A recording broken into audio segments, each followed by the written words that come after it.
morning, Lancers. I'm Hannah. And I'm Abby, and this is MHS Voice. Students, SOL testing is still going on, so here are some tips to keep in mind. Get a good night's sleep. Make sure you have a healthy breakfast in the morning and review the material that you've learned through JLabs. You can access them through education.jlab.com/SOL quiz.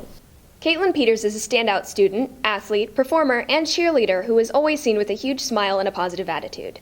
She also stands out in another way. She is severely allergic to many things. Here's Kayla with the story. Caitlin is a standout student athlete who also stands out in another way. She is severely allergic to many things.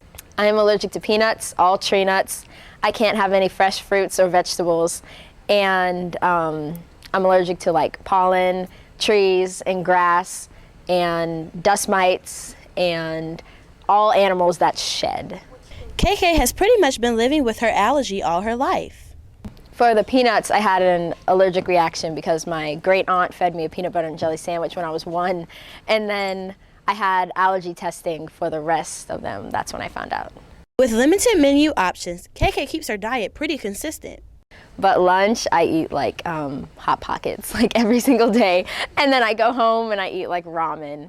And then for dinner, I just like, it depends what I want. I can have like a meat. We asked choral director Robin Kim how having KK as a student has been. I think that the blessing was that she came in right away, and she didn't just let me know as a teacher, she let the whole student body of the program know.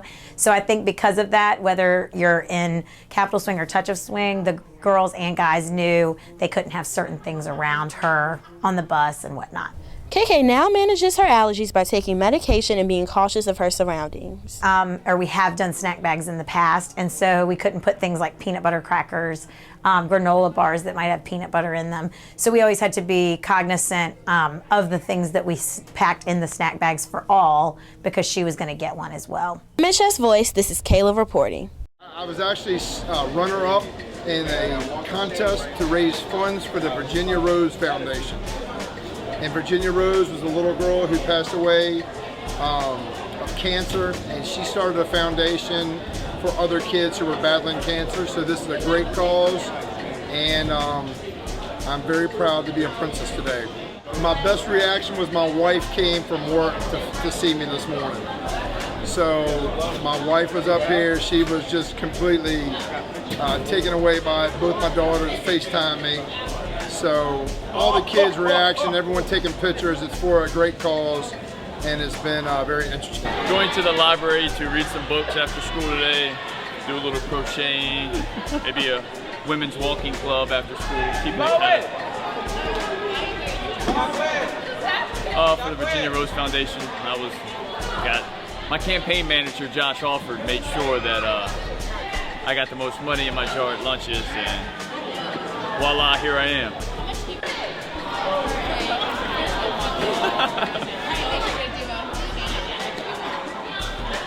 That's amazing. Don't forget the nails. Mr. Cossey will be missed when he moves on to retirement next year, but someone has to take his place to ensure that things will continue to run smoothly.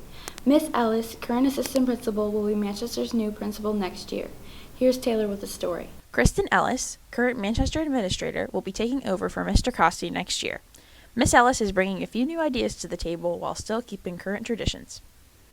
Well, one thing that I think we really need at Manchester is a student advisory council that meets with the principal regularly, maybe like once a month at least, so that I can get an idea of what it feels like to be a student at Manchester, and so the students can have a voice in policies and things that are going on. Miss Ellis also hopes to bring personal projects to every class and believes that they are a great way for a student to truly learn by teaching others.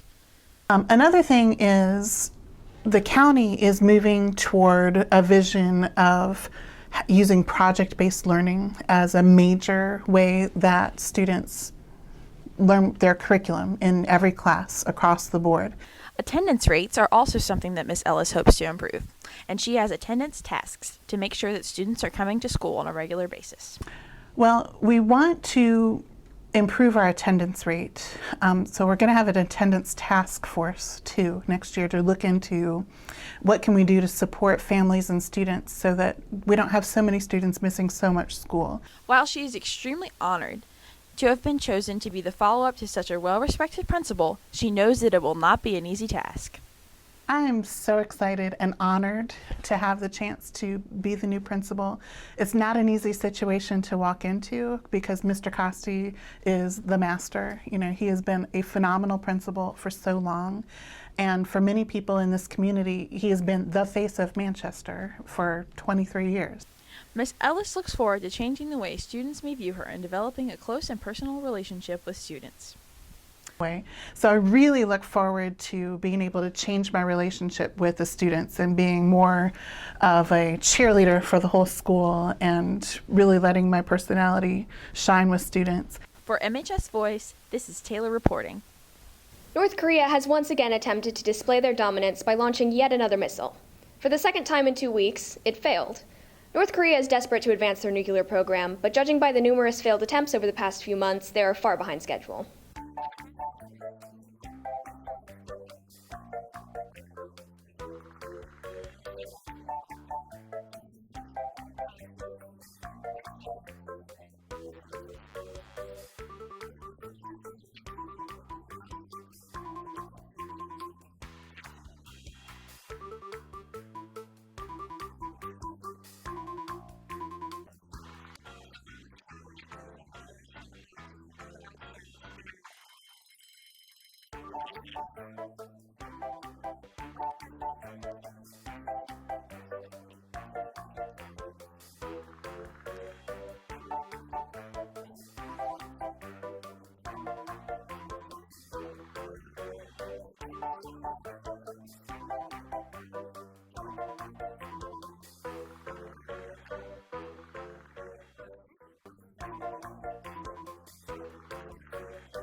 That's our show, Lancers. Be sure to tune in next week for more at MHS Voice.